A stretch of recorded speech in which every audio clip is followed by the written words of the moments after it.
বিয়ে করার আগে ছেলেদের কোন কোন বিষয় মাথায় রাখা উচিত, অন্তত এই এই ঝুটঝামেলা লজের ব্যাপারটা তো ডেফিনেটলি মাথায় রাখা উচিত, শুধু ছেলেদের নয়, ছেলের এন্টায়ার ছেলের বাড়ি,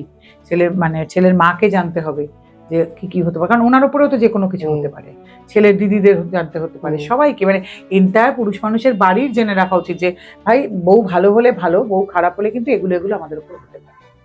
আরো ছেলেদের কতগুলো পরামর্শ দেবো, এই আজকালকার ছেলেদের দেখি তো বিবাহ মানেই সঙ্গীত, রিসেপশন, এই সমস্ত করে পার্সোনাল ইএমআই নিয়ে আজকাল একটা অ্যাডভার্টাইজমেন্ট হচ্ছে দেখছি, যে হানিমুনে যাওয়ার জন্য পার্সোনাল লোন নিয়ে ইএমআই, এইসব যে জিনিসগুলো না, এগুলো করার আগে 10 বার ছেলেদের ভাবা উচিত। এবং এগুলো না অনেক সময় পরিবারের লোকও জানেন না, আপনারা যেগুলো করে ফেলছেন এগুলো না ভবিষ্যতে গিয়ে প্রবলেমেটিক।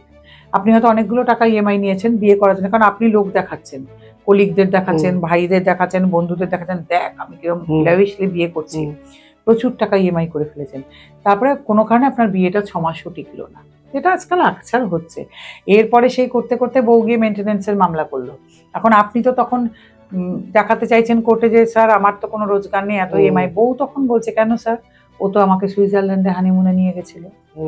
আর আজকাল দেখুন চাকরিতেও তো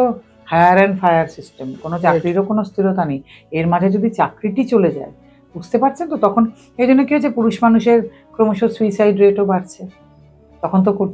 যাবার জায়গা নেই, আর কোনো স্ট্রেস বাড়ছে, মানে সাইকিয়াট্রিকের কাছে যাওয়ার লাইন বাড়ছে।